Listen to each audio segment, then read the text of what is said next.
What is going on, guys? Brian here.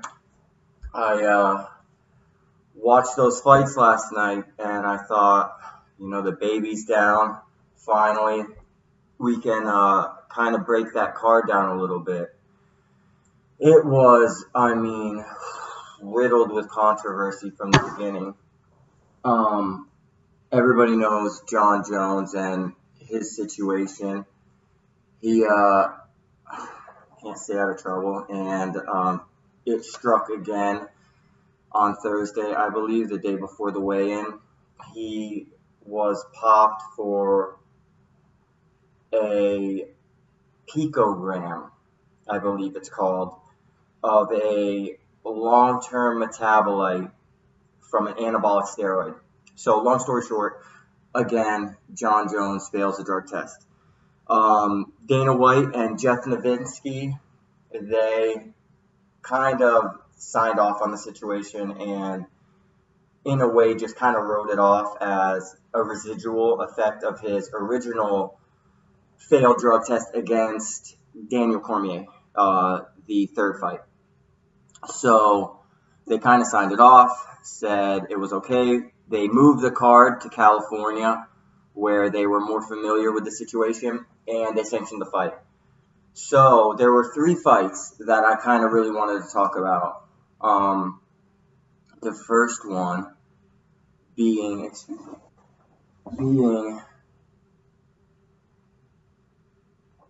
BJ Penn versus Ryan Hall, which everyone, knows Ryan Hall's Brazilian Jiu-Jitsu, but BJ Penn is also Brazilian Jiu-Jitsu black belt, is the only man to get a black belt in 3 years, I believe. I'd have to check that statistic. But so BJ Penn's at it again, and he's fighting Ryan Hall. I think it was the opening prelim fight. So it starts off, and BJ Penn looks good, but it's just been kind of a shell of himself ever since the Yair Rodriguez fight. I think ever since then it's just been a shell of himself, and I've been just waiting for BJ to kind of retire. Well, Ryan Hall throws a leg kick and kind of rolls into an Amari roll, I believe, and catches him in a heel hook. And it was really, really quickly a tap. And I think he might have wrenched his knee up. It's in a nasty position. His muscle, when it was tensing, when he was standing afterwards, I was looking at the knee, and it just looked uncomfortable, to say the least. And, Ryan Hall, a big victory. He's slowly climbing up the ranks. I think he came into this fight like 6-1. I could be mistaken. As I get better at this whole YouTube and posting, I'll be able to use the internet at the same time as we're talking. But for today, video number 2 or 3, this is kind of the platform we'll use. But all that aside, Ryan Hall, awesome heel hook. It was beautiful, tight, and to get a win like that over BJ Penn, a submission, big deal. Big deal. We didn't get to talk to BJ Penn after the fight. He kind of just left the arena. So I watched a little bit of the post-fight conference.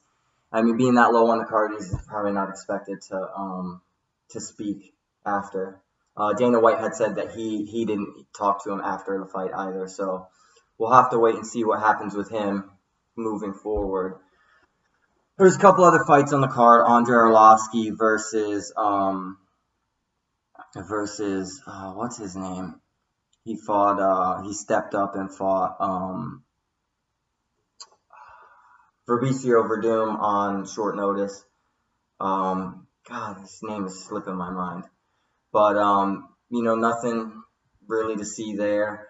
The Carlos Condit and Michael Chiesa fight. That was interesting, man. Michael Chiesa moving up from 155 pounds. He looked big. And Carlos Condit, is kind of skinny in a way. He's not small for the division, but he's got a skinnier, physique. And Michael Chiesa, man, he looked strong. He looked big. And I think in the right weight class now at 170, he wins via a one-armed Kimura, which was really awesome. He had him over, extended it out, and at a point let go of this hand to push the hip back and just extend it. It was beautiful. It was a perfect use of leverage in that situation, and I mean it was awesome. It looked like Carlos Condit's shoulder was tore up, but you never know with Carlos. He's super tough and durable. Um, and what a big win for Michael Chiesa, to me, Michael Chiesa is kind of growing on me. He's used to be the little excuse monster, it seemed like. He just seemed unhappy after fights, after decisions. Made excuses, missed weight in his last fight, but I mean, silenced all that stuff last night because he went in there and he dominated Carlos Condit until finishing him, which was awesome. Seems like an exciting fighter with some energy who I think we'll hear a lot more about. We'll see some big fights out of him. Moving on, man, Cyborg and Nunes. Dude, where do I begin with that fight? Dude, when that fight began, so let me preface. All right, Cyborg, the 145 women's featherweight championship, who is a beast, man. I would not want to feel that power at all, bro. Sign me out. Versus Amanda Nunes, who is the 135-pound champion with ridiculous power and a lot of speed and technique that goes with that. So we got to see like a fight, a women's fight that I was excited for, not only for the technique, but I knew the possibility for the finish was there in, dramatic fashion. And that's exactly what we saw. We saw Cyborg come out and just started throwing caution to the wind. And we saw Amanda react to that and start throwing caution to the wind. So they were both taking a couple shots real early. But to me, what the difference was Cyborg came in there and was using just her power. And I saw Nunes using her power shots, but also slipping and using movement just enough. And when I say movement, it was, Cyborg coming in and throwing, and Nunes just getting out of the way and then coming in with her power shots. But instead of just ending the shot like Cyborg would and staying in that position, she would end the shot and just move just enough to, just be missed by Cyborg's power punch, and then would come back in and capitalize. And she did that on a two or three consecutive times. Just there was a boom, boom, would move out of the way, boom, boom, and eventually she did that one last time. I don't know if it was a 1-2, but she hit her with a good punch, just moved out of the way enough, and then caught Cyborg right after Cyborg kind of overextend, just missed, and boom, and you just saw Cyborg face plant. And when that happened, dude, I got so excited. I was like, oh my gosh, because I mean, Cyborg's a beast, and Amanda Nunes, she knocked out, Ronda Rousey, knocked out Bethe Correia, beat Holly Holm, rear naked choked Miesha Tate, so she's serious. But when I think of Cyborg, I mean, she's like no disrespect, she's like a man, and she fell tonight like one and got put out like a male fight. No disrespect to the females. I love watching them fight, but she got put to sleep. And all props to Amanda Nunes. She's awesome. I love her fighting style, and I think we'll see big things for her. I wonder if they'll give Cyborg an immediate rematch. There's not much in that division really, so I wouldn't be out of the realm of possibility for something that we see as a rematch in that division. But congratulations to Amanda Nunes. I was impressed with that one. And then we get to the main event, John Jones versus Alexander Gustafsson. And I had a lot of thoughts about this fight going in. Initially, that John Jones is cheap, and that even though they signed off on the residual popped test, to me it was like, what were we going to see? Were we going to see John Jones, A, lose, Alexander Gustafsson win, and that would silence everything? Or would we see John Jones win in a fashion that you thought maybe, okay, like that's steroids, he went in there and crushed him, and it seems like steroids to me. Or will we see something that made us question, really, is what I'm trying to say, the steroid accusation. And as much as I wanted to see Gustafsson win, as much as I wanted some validation in the steroid department, we didn't get that, really. What I saw was a John Jones that wanted to play the distance and did that and controlled the distance and stayed kind of just outside of Alexander's boxing range, which would have been the danger zone. And I saw John Jones just win on just pure skill and technique in the first, I think it was, the first round. He just kind of, he does that weird thing that I just didn't like. When Gustafsson would get into punching range, John Jones just puts those hands and it works, and backs away. And to me, it was just, maybe it was more of me wanting to see one of those punches really land on John and something to happen, but it didn't. John Jones was hitting him with a lot of hard leg kicks, and I think it was in the second round, he welted up his shin, and you saw Gustafsson kind of start to favor that leg a little bit. His movement was different, and then going into the third round, you just saw John Jones see that, take him down. I think he took him down easier in the third round because that leg was hurt.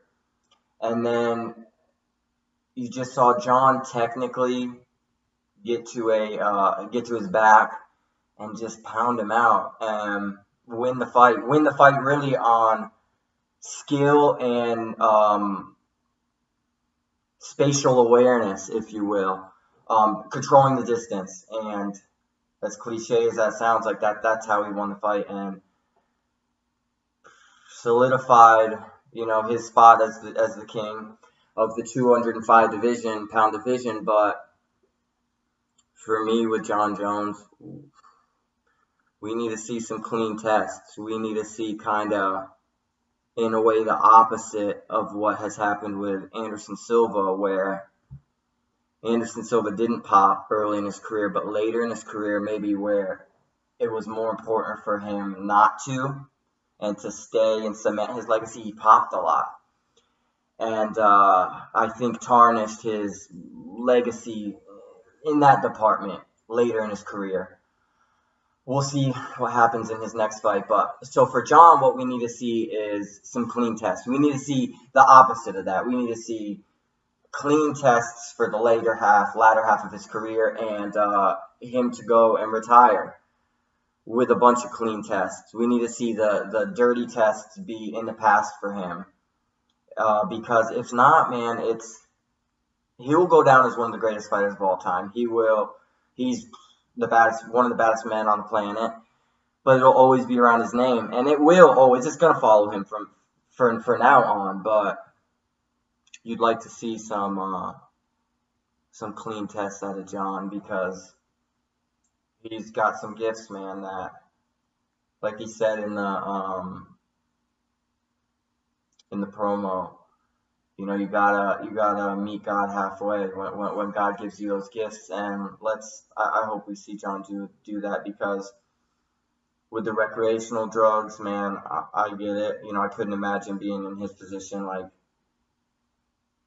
having that kind of power at that young age and influence and kind of not partying.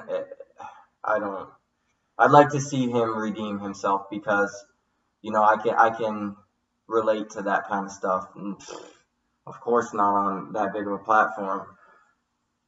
This is, my biggest, what you see here is my biggest, my platform. But I can relate to the drug use is what I'm saying. But he needs to redeem himself now. Now is the time.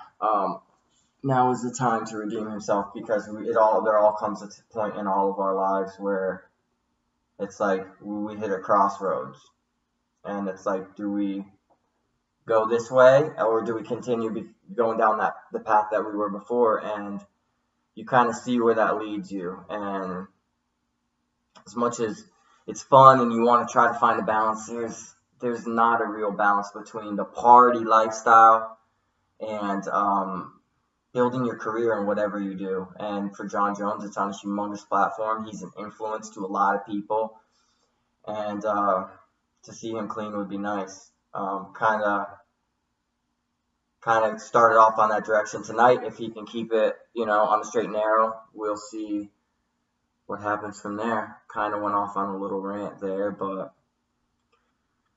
that kind of just hits home with me when a guy just can't seem to stay out of his own way. It's upsetting. So I'd love to see John Jones turn it around, kind of just embrace what he's been through, and kind of use that as who he is more than that holy stuff that he does, because it's just, John needs to embrace that, hey, I'm going to do this and turn it around, and like he says, I'll show you how great I am.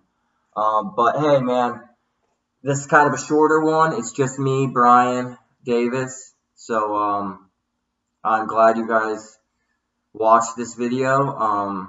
And I'll come at you more with some more. And this has been, the UFC 232 recap, Existential Assistant style. Thanks, guys.